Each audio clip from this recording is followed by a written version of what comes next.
Hoje, a gente vai mergulhar fundo num plano com mais de 100 anos. Uma visão poderosa para renovar a sociedade e o espírito, tudo isso pensado por um padre francês, o Jean-Mille Anizan. As cartas que ele escreveu são um verdadeiro mapa para a gente entender o pensamento dele. E para a gente ter uma ideia da paixão por trás desse trabalho, basta olhar o que ele mesmo escreveu lá em 1916. Ele chamava de A Grande Causa, o triunfo do reino de Deus no mundo. Sabe, isso aqui não era um projetinho qualquer, era a missão da vida dele, o grande objetivo que movia tudo. Mas afinal, quem era essa figura? Era o padre Jean-Mille Anizan.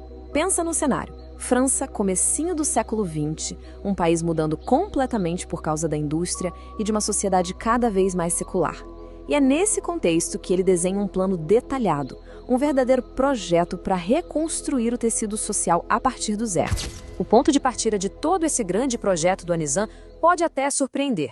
Ele não começou com grandes instituições nem com teorias complicadas. Não, ele foi direto na unidade mais básica e fundamental da comunidade, a paróquia. E o foco dele era muito específico, as paroisses ouvrières, que a gente pode traduzir como paróquias operárias. Anizan tinha uma convicção.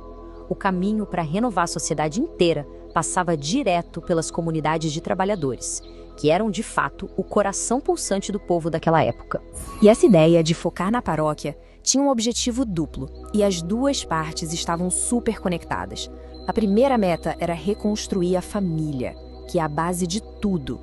A segunda era formar comunidades cristãs cheias de vida, com fervor. Para ele, era um ciclo. Famílias fortes criam comunidades fortes e comunidades fortes dão suporte para as famílias. Uma coisa alimentava a outra. Ok, ter uma base sólida é fundamental, mas e aí?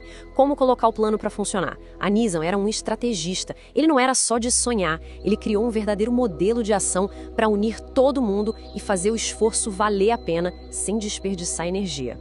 Antes da gente continuar, precisamos entender uma palavrinha-chave que ele usa o tempo todo: œuvre. Em francês, essa palavra se refere a todo tipo de iniciativa de caridade, organizações, projetos sociais.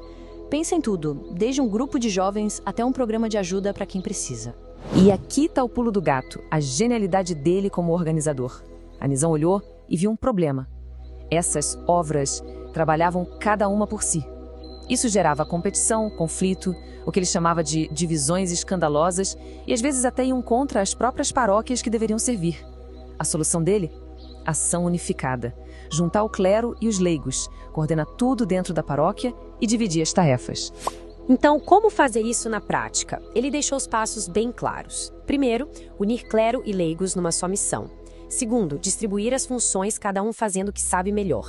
Terceiro, trazer todas essas obras para dentro da estrutura da paróquia. E o resultado? O padre, com todo esse apoio, conseguiria, nas palavras dele, decuplicar sua ação. Imagina o impacto. O princípio que guiava toda a estratégia dele pode ser resumido numa frase que ele sempre usava: L'union fait la force. A união faz a força. Simples, direto, poderoso. É o coração de todo o plano. Mas só a estrutura, só o esqueleto não era o suficiente. Anizan sabia que o projeto precisava de uma alma, de algo que desse vida a tudo isso. E é aí que a gente entra nos valores que ele considerava essenciais para animar essa estrutura toda. O primeiro princípio era inegociável: obediência e devoção absolutas à hierarquia da igreja. Para o Anizan, a autoridade vinha de Deus, e se submeter a essa estrutura era a base para qualquer trabalho ser legítimo e dar frutos de verdade. E agora a gente chega no ponto alto, no princípio supremo que dava vida a tudo. Anizan acreditava que, no fim das contas, a resposta para os problemas do mundo era uma só: se o mundo há de ser salvo, ele será salvo pela caridade.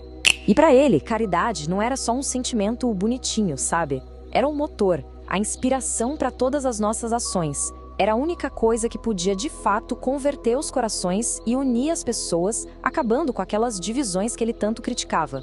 Era a energia que movia a máquina toda.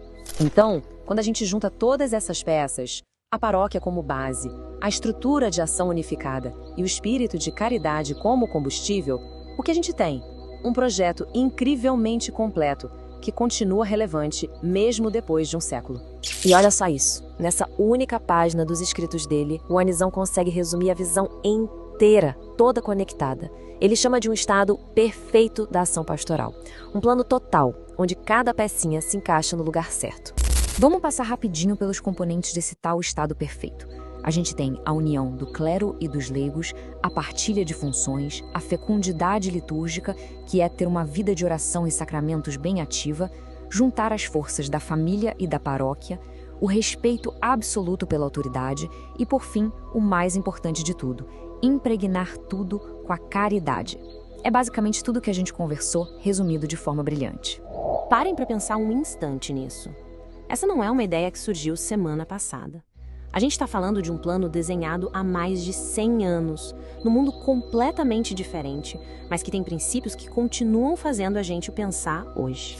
E a prova de que essa visão não ficou perdida no tempo é esta publicação aqui. As cartas dele foram reunidas e publicadas para comemorar o centenário dos Filhos da Caridade, a congregação que ele mesmo fundou. A visão dele não foi esquecida, ela continua viva, inspirando gente.